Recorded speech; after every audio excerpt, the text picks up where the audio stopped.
Vamos a Juan capítulo 8. Y es un pasaje muy interesante donde hay mucha enseñanza. Y vamos a dejar en claro de entrada algo. En algunos manuscritos, en los más antiguos, no se menciona este incidente y se cree que es parte de la historia, de la tradición que fue de boca en boca hasta el siglo XVII, pero de igual manera tenemos mucha enseñanza. Ahora, acuérdense que la tradición o el llevar las cosas de boca en boca era algo normal en ese momento. Y lo que aprendemos aquí es, en primer lugar, la mentira de la religión y, en segundo lugar, la verdad de lo que es la gracia de Dios. Y quiero que veamos un poco a la persona de Cristo. Si usted conoce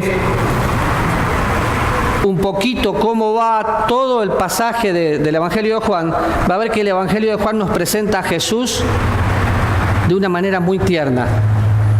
Y si bien es cierto, no hay 4 evangelios, hay un evangelio, el Evangelio de la gracia de Dios, el Evangelio de salvación, hay 4 puntos de vista.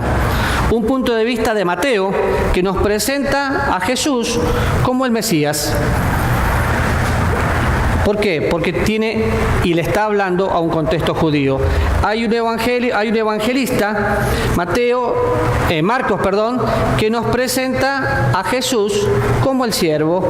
Hay un evangelista que nos presenta a Jesús como el Hijo del Hombre.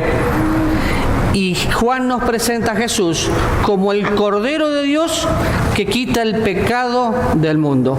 4 puntos de vista para mostrar una sola verdad. Cristo es el camino, Cristo es la verdad, Cristo es la vida, es la gracia de Dios caminando. Entonces, vamos a leer algunos versículos de este pasaje. Juan capítulo 8, versículo 1, dice: Y Jesús se fue al monte de los Olivos, y por la mañana volvió al templo, y todo el pueblo vino a él, y sentado él les enseñaba. Entonces los escribas y los fariseos le trajeron una mujer sorprendida en adulterio, y poniéndola en medio, le dijeron: Maestro, esta mujer ha sido sorprendida en el acto mismo del adulterio. En la ley mandó Moisés apedrear a tales mujeres. ¿Tú pues qué dices? Mas estos decían presentándole para poder acusarle. Pero Jesús, inclinando al suelo, escribía en tierra con el dedo.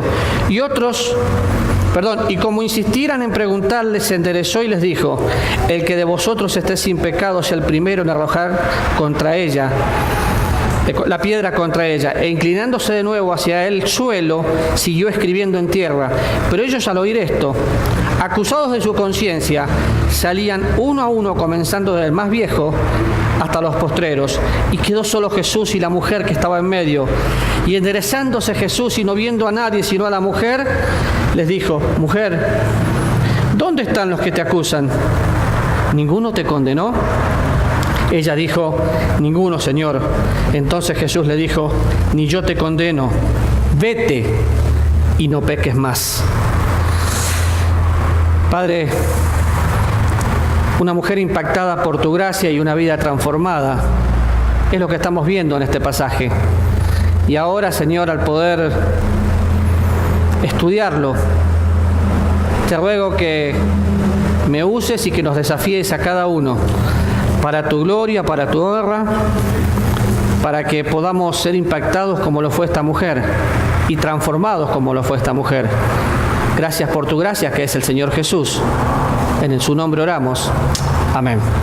Si usted mira un poquito el Evangelio de Juan, acá el Señor Jesús estaba escribiendo y estaba sentado, pero la posición es lo de menos, porque va mirando y ve diferentes partes. Pero qué interesante, porque Jesús se presenta en el Evangelio de Juan de diferentes maneras. Por ejemplo, el pan de Dios que descendió del cielo y que da vida al mundo. Ese es Jesús. Esa es la gracia de Dios. Estoy leyendo el capítulo 6. Voy al capítulo 7 y Jesús se presenta como el agua. Un agua que el que la bebe no tendrá sed jamás. Y dice literalmente: me buscáis y no me hallaréis. Y donde yo voy y donde yo estaré, vosotros no podéis venir. el último día, el gran día de la fiesta, Jesús se puso en pie y alzó la voz diciendo: si alguno tiene sed, venga a mí y beba. Y el que cree en mí, como dice la Escritura, de su interior correrán ríos de agua viva. Y es Jesús diciendo: el que se encuentra conmigo, de su interior va a ser diferente. ¿Por qué? Porque el cristianismo no es una religión, es una relación de intimidad con el Señor. Y vemos toda la primera mentira que aparece aquí. Ahora, díganme ustedes, los que estuvieron haciendo un poquito estudio inductivo, ¿qué personajes aparecen acá? A ver.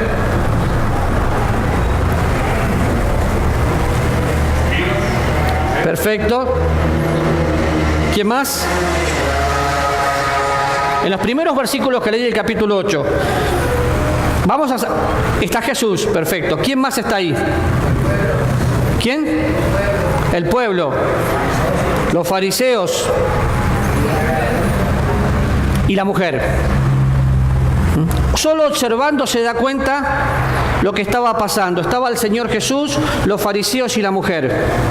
Solo faltaba una persona en todo ese relato. ¿Quién faltaba? El hombre que se había acostado con la mujer no está. ¿Por qué no está? No está porque posiblemente pudo haber sido uno de los fariseos o pudo haber sido uno de los que quería apedrearla. Pero no está, porque se escondió. Es interesante porque se acercan a Jesús y dice: y Jesús se fue al monte de los olivos y por la mañana volvió al templo. Y a mí me llamó tanto la atención esto cuando vi. ¿Por qué? ¿Dónde pasó la noche Jesús? En el monte. ¿Qué acaso no tenía amigos? ¿No tenía un lugar donde ir y pasar la noche? Sí, pero estuvo solo. Se fue al monte.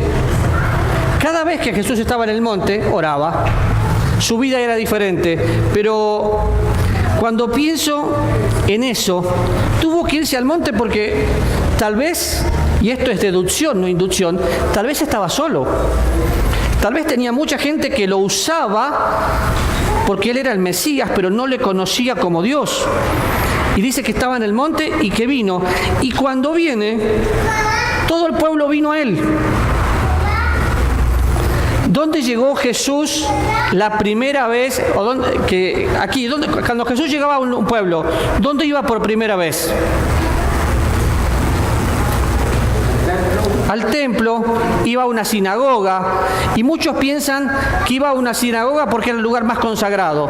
Bueno, personalmente creo que iba a una sinagoga porque era el lugar más concurrido, no más consagrado, donde más gente podía él explicarle lo que estaba sucediendo. ¿Qué estaba sucediendo? Que el Cordero de Dios que quita el pecado del mundo, que la gracia de Dios había llegado y estaba caminando, pero dice que venían a él y estaban los escribas y los fariseos, personas que conocían muchísimo de la religión judía.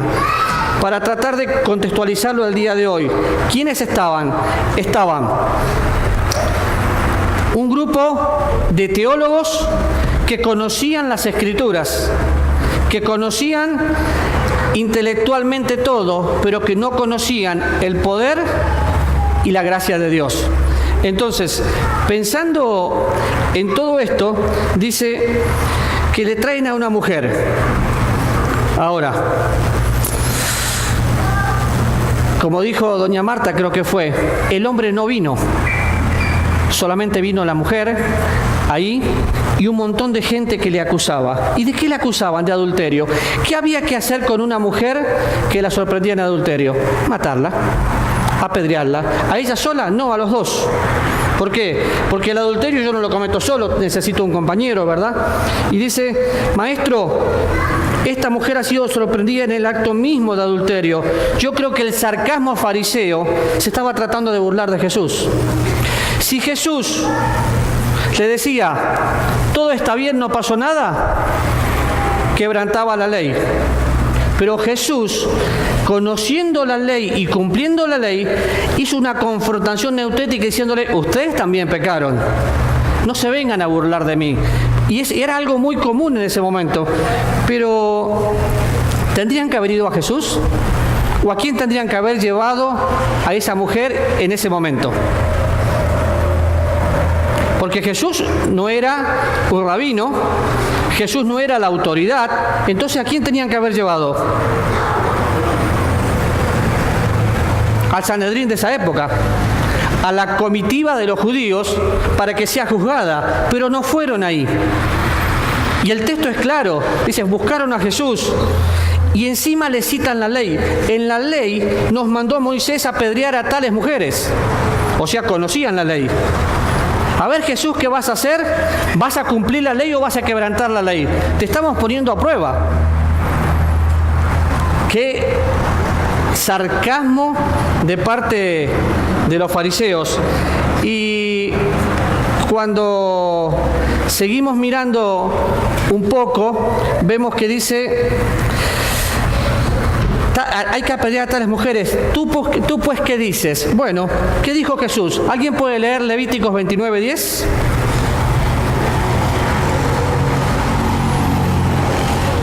Levítico 29:10 es lo que la ley dice que hay que hacer con los adúlteros.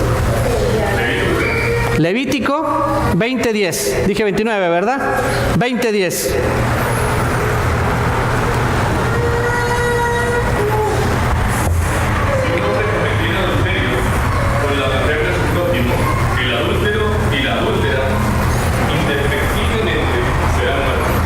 El adúltero y la adúltera. Grave eso. ¿Por qué? Porque nadie puede cumplir la ley a cabalidad. Por eso vino Cristo. Pero lo estaban confrontando y diciéndole, miren, Señor, esto dice la ley. Sí, eso dice la ley. Y Jesús sabía lo que decía la ley. Entonces empieza la conversación, traen a la mujer, y yo trato de imaginarme a esa mujer temblando de miedo, esperando ser apedreada. ¿Usted no? Porque había sido descubierta. Y lo peor, estaba siendo deshonrada, y no importa lo que había sido, es lo que va a ser después que se encuentre con Jesús. El cobarde hombre que había estado con ella no estaba ahí y tenía que ser apedreado. Ahora, estos mismos hipócritas, fariseos, miembros del Sanedrín, ¿cómo le llaman? Maestro. Maestro. La misma palabra que utilizó ¿quién antes de entregarlo? Judas. Maestro, Judas, con un beso entregas al Hijo del Hombre. Ellos sabían que Jesús era un maestro, pero lo estaban poniendo a prueba, a ver si Jesús quebraba la ley o no quebraba la ley. Qué bueno que toda la sabiduría de Dios estaba en él. Y algo que es muy interesante, es muy frecuente que lo vemos en los fariseos y lo vemos en nosotros mismos, que los que son indulgentes con sus propios pecados tratan de juzgar a todos los demás. Estos fariseos oraban a la mañana y decían, Señor, te doy gracias porque no soy fariseo, porque no soy esto, porque no soy aquello. Pero veían a la mujer y le llamaron adúltera y la querían apedrear. Claro, qué fácil es mirar el pecado de todos los demás. Pero ¿qué dijo el Señor Jesús en cuanto a eso? Mirá primero lo que hay en tu ojo y después lo que hay en tu prójimo. En paráfrasis, ¿no? Porque yo puedo conocer a cada uno de ustedes y decir un defecto de cada uno de ustedes, pero pierdo tanto tiempo mirando el de ustedes que me olvido de mirar mi interior, me olvido de mirar mi corazón. Entonces, hay un comentario del doctor Dwight Pentecost que dice así: el hombre se mide a sí mismo estableciendo la medida con su prójimo. El hombre se mide a sí mismo estableciendo la medida con su prójimo. Cuando él desea medir su carácter, su ética moral, siempre la mide en relación con sus semejantes. Siempre puede hallar a alguien que está más bajo que él y midiéndose con otra persona se felicita a sí mismo de no haber bajado tanto como los demás. Esto significa definitivamente que la moralidad reside en todos nosotros. Hoy justamente, gracias Andresito, hoy se está hablando mucho de moralidad. Ahora, ¿qué es moralidad? ¿Y qué es inmoralidad? ¿Y qué es amoralidad? Un amoral no tiene moral, pero todos nosotros tenemos algo, tenemos conciencia. Todos nosotros somos personas morales y algunas personas pueden llegar a ser correctas, pero no morales.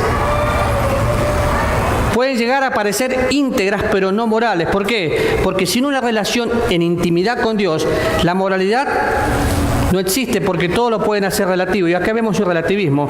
Vemos a fariseos que trataban de acusar a aquel porque estaba mal, pero no se miraban a sí mismos. Esto lo vemos en nuestras familias con nuestros hijos. Cuando los chicos se pelean, fue él, fue ella. Cuando un matrimonio se pelea, siempre busca un culpable. Pero la moralidad no es relativa. Yo hago lo correcto porque es correcto. ¿Y acá qué estaban haciendo?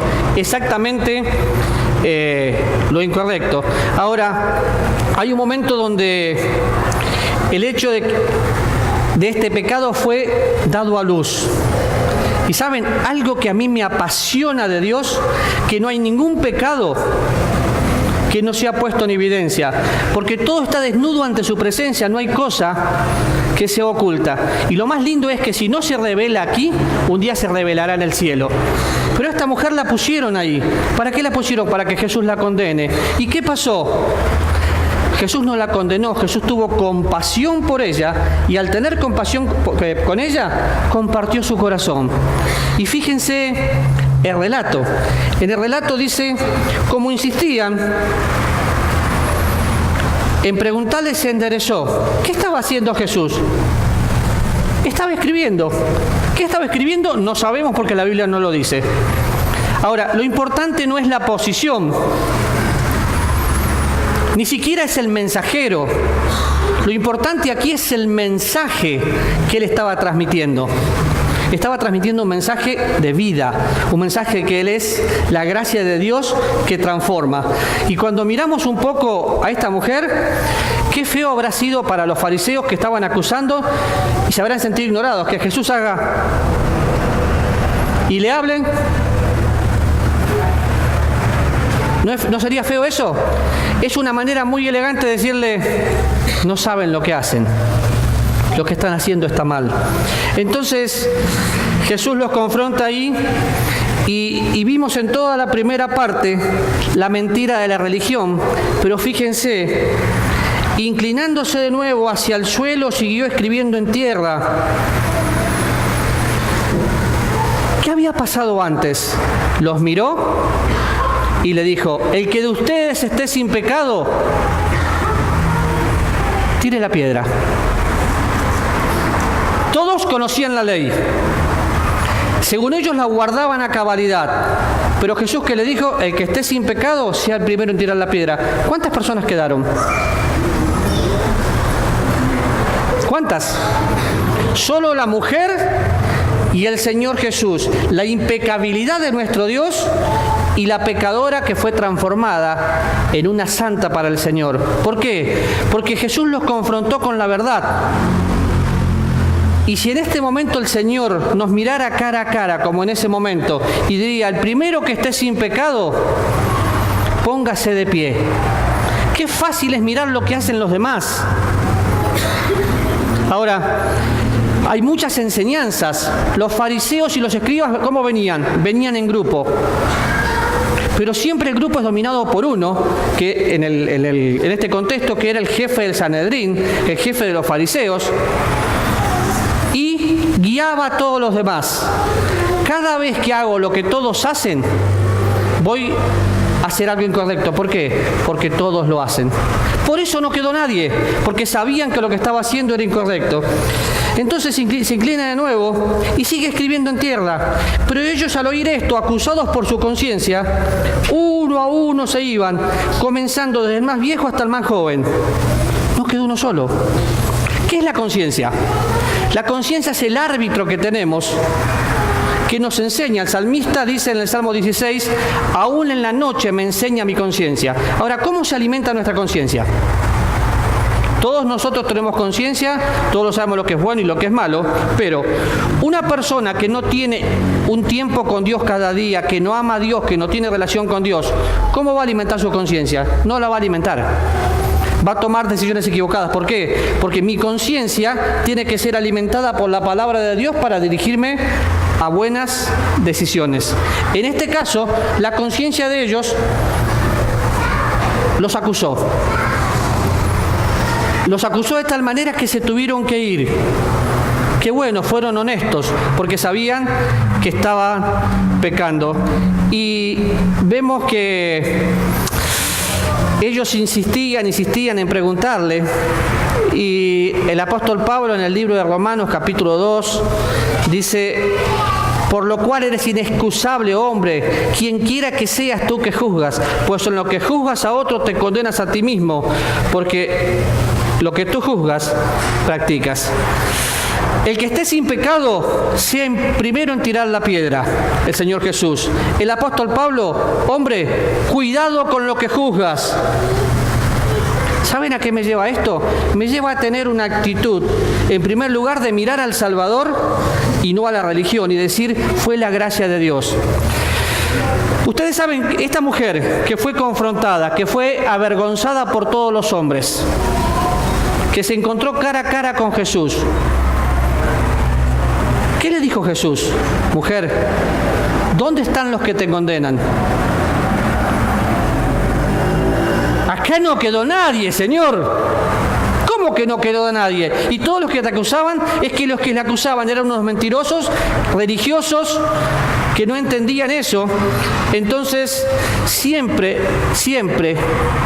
pasa lo mismo con la religión. ¿Qué debemos hacer con un hermano que lo encontramos en el mismo acto de adulterio, en una mentira, en un chisme, en lo que sea? Gálatas capítulo 6.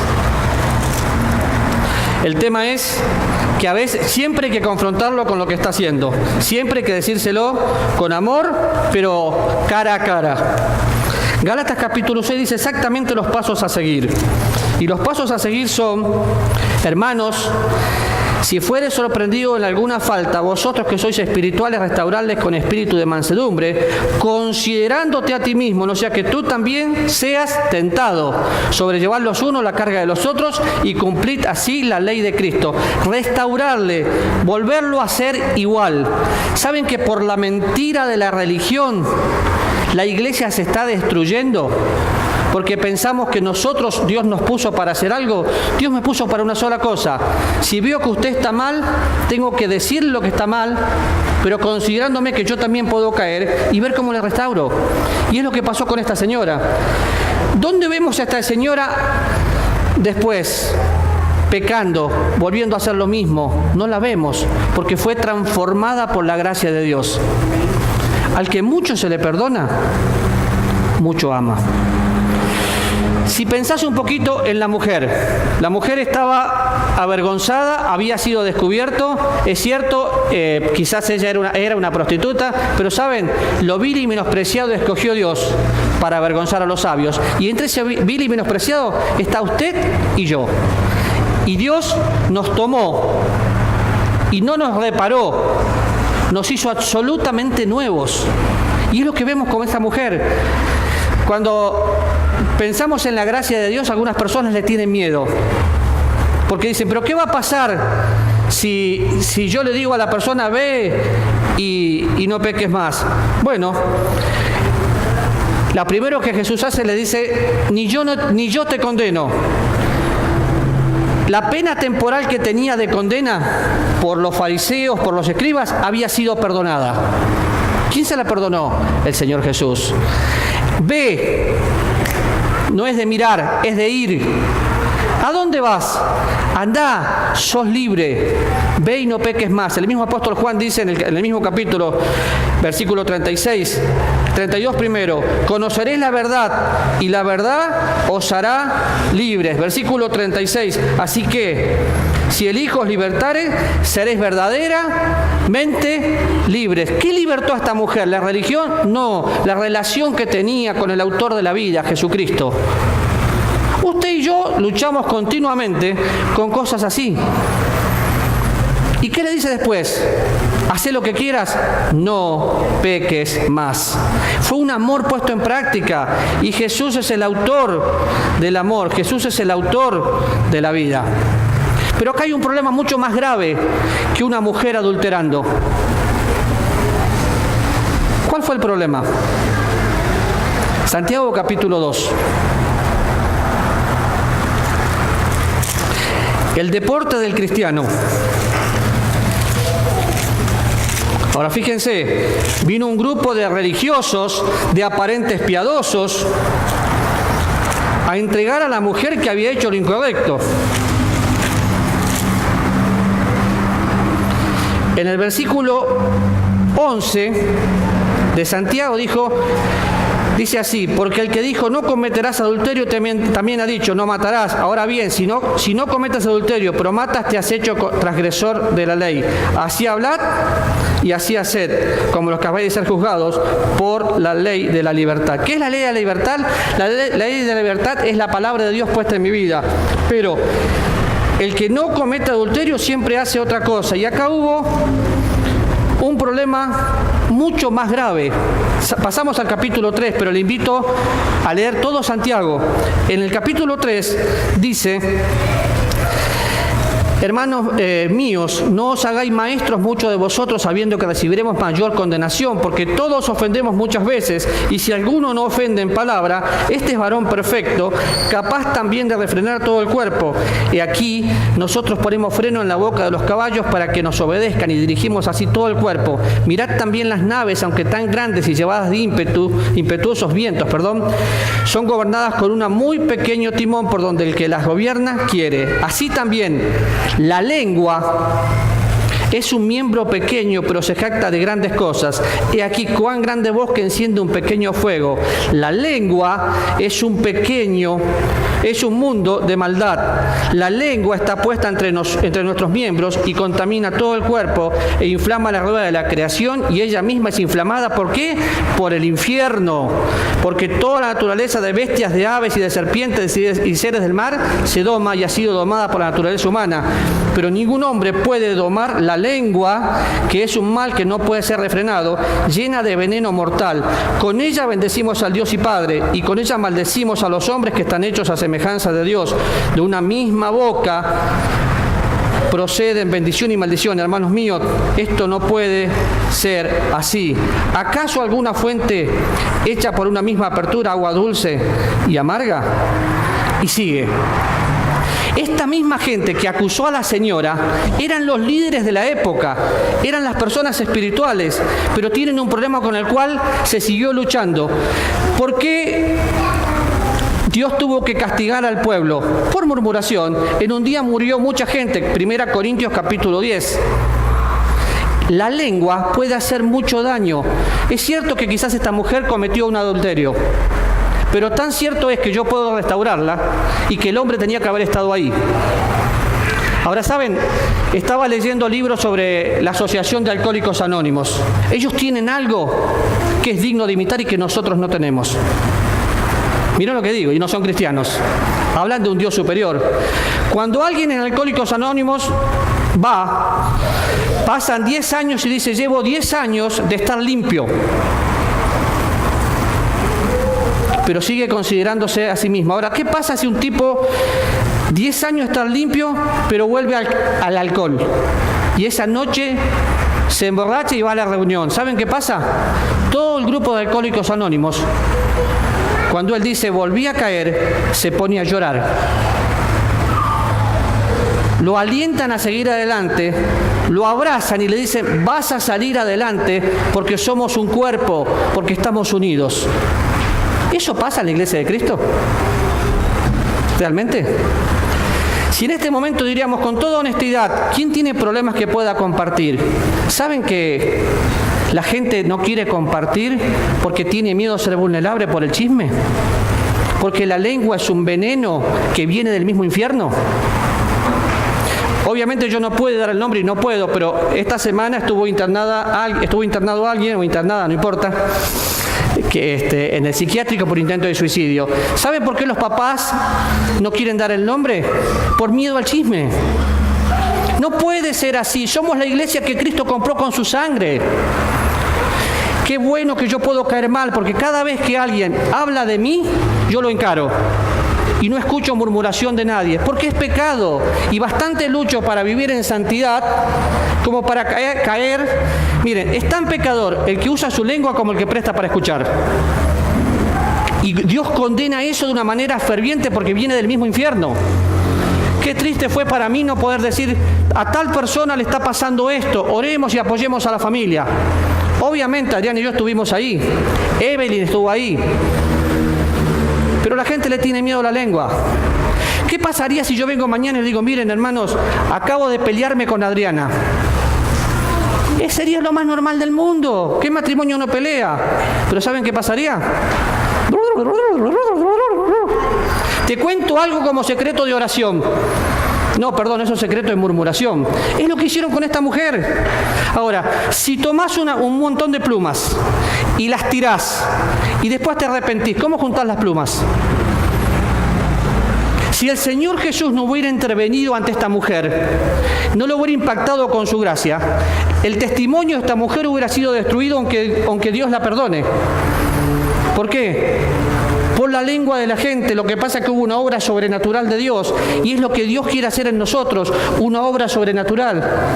Dios no vino solamente a salvar lo que estaba perdido, al cual somos nosotros, vino a transformarnos en su nueva creación y a vivir en nosotros para que vivamos diferentes. Y tal vez no nos damos cuenta del riesgo que estamos cometiendo. Y vemos Juan capítulo 8 y decimos, sí, una prostituta que adulteró.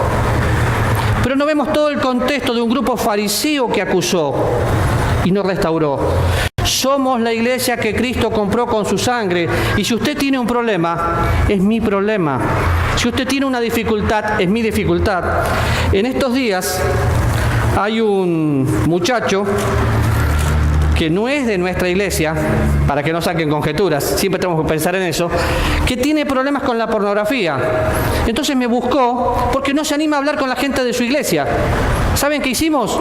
Pusimos un programa en su teléfono y cada vez que él hace algo, yo sé el número que llama, a qué página entra, porque veo todo desde mi celular. ¿Y saben por qué lo hizo? Porque necesita ayuda. Y qué triste, en su iglesia local no encontró ayuda, le dio miedo. ¿Me permite que le pregunte algo? Obviamente, no me lo conteste. Si usted estaría pasando una crisis familiar, personal, con pornografía como este muchacho, ¿buscaría ayuda aquí? ¿Puede mirar al que está al lado y decir, Él pone mi vida por mí? Porque el Señor puso la vida por sus amigos. Cuando a usted le dicen algo, usted tiene que ser una tumba. Y ese secreto, mientras no sea pecado, muere con usted. Adriana y yo nos compartimos todo. Lo único que no compartimos con Adriana, por ejemplo, si yo estoy hablando con Max, nunca voy a hablar con nadie lo que hablé con Max. ¿Por qué? Porque es cosa de hombres. Salvo que necesitemos orar por Max y que sea público, pero si no es cosa de hombres. Pero si no, nos compartimos todo. ¿Por qué? Porque somos un cuerpo. Pero nosotros, la iglesia, somos un cuerpo donde todo tiene que salir de nuestro corazón, o un día va a salir a luz. Si no es aquí, va a ser en el tribunal de Cristo, porque no hay nada oculto que no sea manifiesto. Esta mujer pasó ese problema. ¿Por qué? Porque vemos gente que nunca entendió la gracia, vivían en la ley. La única diferencia, que ellos eran judíos, religiosos, practicantes de una cantidad de leyes que no podían cumplir, pero nosotros somos los que hablamos de la gracia de Dios, de la libertad, de poder ser vulnerables, de que somos la imagen de Cristo. Cuando yo escuché, miren, Alcohólicos Anónimos, Narcóticos Anónimos y varios así, son grupos de admirar.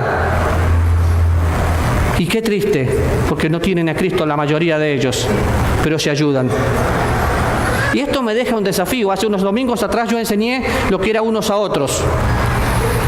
¿Usted confía en su hermano aquí en la iglesia?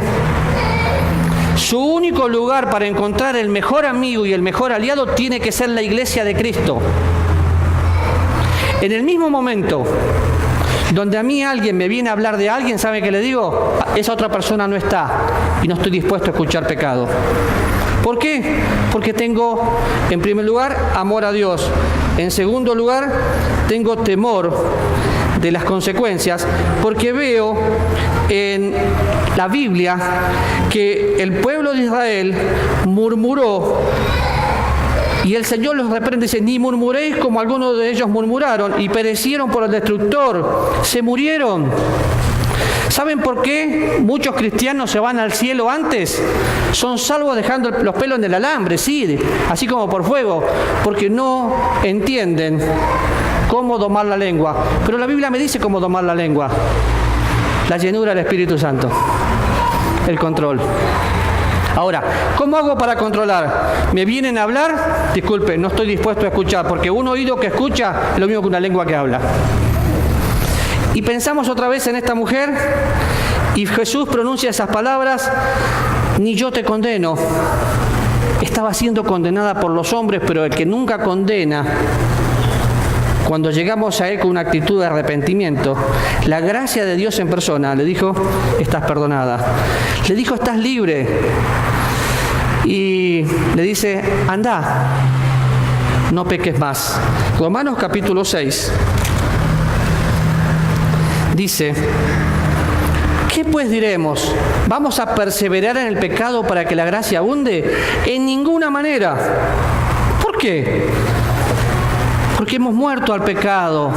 ¿Cómo vamos a vivir en él? Hoy estamos en un mundo que no es diferente al anterior. ¿Saben? La Biblia dice como en los días de Noé. En el Génesis usted ve homosexualismo, lesbianismo, murmuración, asesinato y todo nace ahí. Y todo eso se corta únicamente con Cristo. No hay otra manera. No estamos en un mundo diferente, pero para que yo pueda ser diferente me tengo que morir. ¿Cómo me tengo que morir? En Cristo. En Cristo.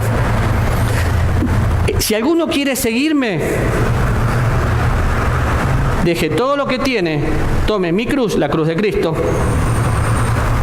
Y cuando yo llevo la cruz de Cristo, qué fácil es, porque Él lleva todo por mí. Porque somos sepultados juntamente con Él para muerte por el bautismo, a fin de que como Cristo resucitó de los muertos para la gloria del Padre, así también nosotros seamos una nueva vida. ¿Experimenta usted la vida? Si va al libro de Gálatas se va a encontrar con una pregunta que le va a golpear. ¿Dónde está la satisfacción que usted experimentó el día que fue salvo? ¿Tiene esa satisfacción? Si no la tiene, algo no está bien. Si no la tiene, algo le está pasando. ¿Por qué? Porque mi satisfacción tiene que crecer de acuerdo al conocimiento de Dios. Y el que conoce a Dios es libre. Ahora, sigue el apóstol Pablo y en el mismo capítulo 6 dice, porque fuimos plantados juntamente con Él en la semejanza de su muerte, y así lo seremos en su resurrección, sabiendo que nuestro viejo hombre fue crucificado juntamente con Él, para que el cuerpo del pecado sea destruido, a fin de que no sirvamos más al pecado. No reine en nosotros, en nuestro cuerpo, el pecado, para que lo obedezcamos. Si no queremos que se vuelva a repetir una historia como la de Juan capítulo 8 entre nosotros, la única diferencia la marcamos nosotros mismos. La mentira de la religión te va a decir, yo estoy acá para marcar la diferencia y poner orden. La verdad de Dios te va a decir, estamos muertos y cuando morimos vivimos para Dios y disfrutamos su gracia. Tal vez usted no lo experimenta y si no lo experimenta tiene un problema grave. Pero el mismo Dios que caminó con esa mujer y la confrontó cara a cara, es el que vive en nosotros y nos confronta cada día con la lectura de su palabra. ¿Qué leyó hoy de la Biblia? Y si leyó la Biblia, ¿por qué leyó la Biblia? ¿Porque era una obligación o porque es el deseo de su corazón? Así como se levanta, toma café y se baña. Dice el salmista en el Salmo 42, como el ciervo brama por las corrientes de las aguas, así sí clama por ti, oh Dios, el alma mía. ¿Usted clama por Dios? ¿Necesita a Dios? Ayer iba caminando y vi a los testigos de Jehová y dije, primos, porque no le puedo decir hermano, obviamente, ¿no? Primos, la verdad los admiro, ustedes hacen lo que muchos cristianos no hacemos. Hablamos mucho, pero caminamos muy poco. Predican una mentira, pero la salen a compartir. Cuando entendemos la gracia de Dios, nuestro hablar va a ser instantáneo. Y termino con esto, versículo 18 del capítulo 6. Dice, libertados del pecado, vinimos a ser siervos de la justicia. Hablo como humano, por vuestra humana debilidad, así como para iniquidad presentasteis vuestros miembros para servir a la inmundicia y a la iniquidad, así ahora para santificación presentad vuestros miembros para servir a la justicia. Porque cuando eras esclavos del pecado, eras libre acerca de la justicia. Pero ¿qué fruto teníais de aquellas cosas de las cuales ahora os avergonzáis? Porque el fin de estas cosas es muerte. Mas ahora que habéis sido libertados del pecado y hechos siervos de Dios, tenéis por vuestro fruto la santificación y como fin la vida eterna. Estamos muertos al pecado. Si queremos vivir en él es porque nunca entendimos o tal vez no somos salvos. El que practica el pecado es del diablo. No lo digo yo. Lo dice la Biblia. Yo puedo pecar y peco todos los días, pero es un incidente. Si fuera una constante y es un pecado que no puedo dejar, yo tengo que pensar exactamente si realmente soy salvo. Y yo le desafío a que, como dice el apóstol Pablo, pruebe si está en la fe. Si está en la fe, su vida va a cambiar. Y tal vez está en la fe, pero ¿qué pasó? Se cayó de la gracia, como dice el apóstol Pablo en Colosenses. ¿Qué es caerse de la gracia? Desligarse de Cristo y tratar de hacer mi propia vida, a mi manera. Bueno, el llanero solitario solo lo vi en las películas. No hay ningún solitario en la obra de Dios. Somos un cuerpo. Comprados por la sangre de Cristo, predestinada antes de la fundación del mundo, para que nosotros seamos su especial tesoro. ¿No le gustaría orar para que cada uno de nosotros sea impactado por la gracia de Dios, como lo fue esa mujer? Para que podamos tener la iglesia que Dios formó, donde podamos venir y compartir con libertad lo que me está pasando, porque encuentro acá cómo me aman y no por miedo a cómo me juzgan. ¿Se anima a orar? Por favor, cierren sus ojos.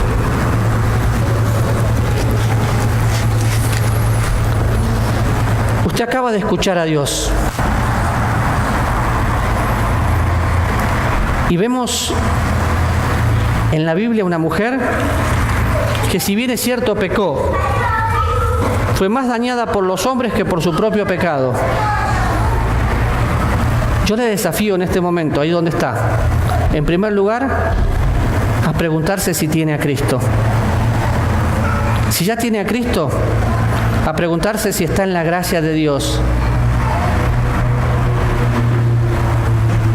Y ahora le desafío a renunciar a la iniquidad, a la impiedad, a los deseos mundanos y dejar que Cristo reine en su vida. Tenemos todo el poder de Dios para decirle no al pecado y sí a Cristo. ¿Por qué no ora? Dígale así a Dios: querido Padre, así como esa mujer fue impactada por tu gracia y esos hombres fueron avergonzados, yo quiero vivir como esa mujer, impactado, transformado y libre, diciéndole sí a lo que es sí y no a lo que es no. Te necesito, Dios. Y sé, Padre, que esa es la oración de muchos de mis hermanos aquí y queremos ver una iglesia diferente. Sé que estás tocando cada corazón, sé que estás hablando, pero tampoco tengo duda de que el diablo está trabajando. Pero está vencido, fue derrotado en la cruz. Y por eso te damos la gloria, porque estás vivo. Y porque tu sangre limpia todos nuestros pecados. Queremos amarte con un corazón limpio, Señor. En el nombre de Cristo. Amén.